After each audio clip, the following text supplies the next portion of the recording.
Welcome back to our mission of health literacy. Today I'm going to discuss about a very common problem which is raised uric acid in our blood.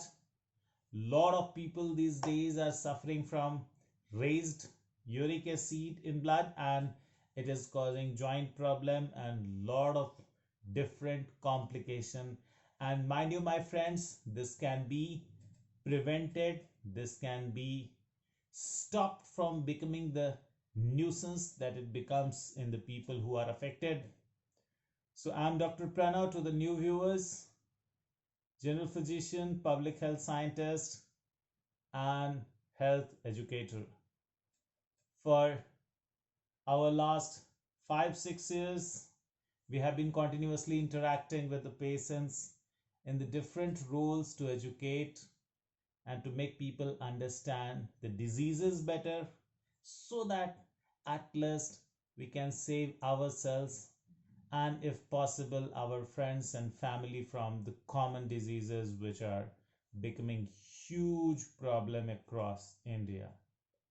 तो आइए हम बात करें uric acid की। Uric acid क्या है? सबसे पहली चीज जो मैं डिस्कस करना चाहूंगा, यूरिक एसिड फॉर्म होता है हमारे बॉडी में रोजाना हर मनुष्य के अंदर, चाहे वो बच्चे हो, एडल्ट हो, ओल्ड एज के पर्सन हो. So lot of people discuss like इनके यूरिक एसिड हो गया है. So not my friend, it's not at all like कि इनके यूरिक एसिड हो गया है. If someone is suffering, most commonly yes, उनका यूरिक एसिड लेवल बढ़ गया है. इट इज नॉट लाइक इनके यूरिक एसिड हो गया है. So our genetic material is DNA, RNA, और इसके अंदर एक केमिकल, एक कंपोनेंट होता है प्यूरीन, और इस प्यूरीन की मेटाबॉलिज्म होती है लीवर के अंदर. Liver, yes my friends, this is the power house, this is the port. ये मुंबई पोर्ट की तरह है. सब कुछ यहाँ पे डाउनलोड होता है, सब कुछ यहाँ पे अनरैप होता है, नई पैकेजिंग की जाती है पूरे कंट्री के अंदर डिलीवरी के लिए. ठीक उसी तरह से हमारी बॉडी में सारी जगहों पे डिलीवर होने के लिए यहाँ पे सारे केमिकल की ट्रांसफॉर्मेशन होती है. तो हमारी बॉडी के अंदर प्यूरीन से हमारी लीवर बनाती है यूरिक एसिड. ये एक बहुत ही क्रिटिकल कंपोनेंट है इन रेगुलर प्रोसेस.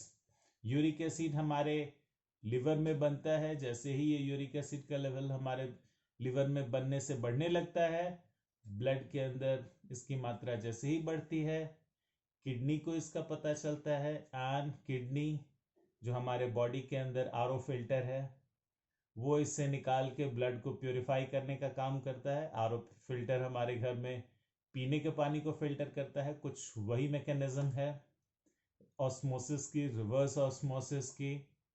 कभी इसके बारे में भी मैं चर्चा करूंगा किस तरह से ये काम करता है. तो किडनी के अंदर यूरिक एसिड फिल्टर होके यूरिन के थ्रू पास हो जाता है. अब समझे, जब हमने समझा कि यूरिक एसिड बनता किस तरह से, हर किस तरह से बॉडी के बाहर निकलता है. हर किसी में, हर लोगों के अंदर यूरिक एसिड बनता है और यूरिन के अंदर इसका डिस्पोजल हो जाता है. Now the people who are affected and the people who are suffering from high uric acid, in those people, either uric acid production increases somehow, or the process of filtration is compromised. What I mean, इधर uric acid की production बढ़ जाती है और filtration की process के अंदर compromise हो जाता है, यानी कि किडनी अपने पूरी क्षमता से फिल्टर नहीं कर पाती है. तो पहले जाने हमारे बॉडी के अंदर यूरिक एसिड क्यों बढ़ने लगता है. कुछ महत्वपूर्ण कारण है. सबसे महत्वपूर्ण कारण है ओबेसिटी, यानी कि मोटापा. नंबर 2, यूनाइटेड स्टेट्स में, यूरोप में, और अब धीरे धीरे इंडिया के अंदर भी बहुत सारे यंगस्टर्स में बियर का, एक तरह की एक वैरायटी की शराब, अगर सारे लोग नहीं जानते हो तो बियर की कंजम्पशन बढ़ रही है. And beer is also one of the very important risk factor जिसकी वजह से यूरिक एसिड की प्रोडक्शन बढ़ती है.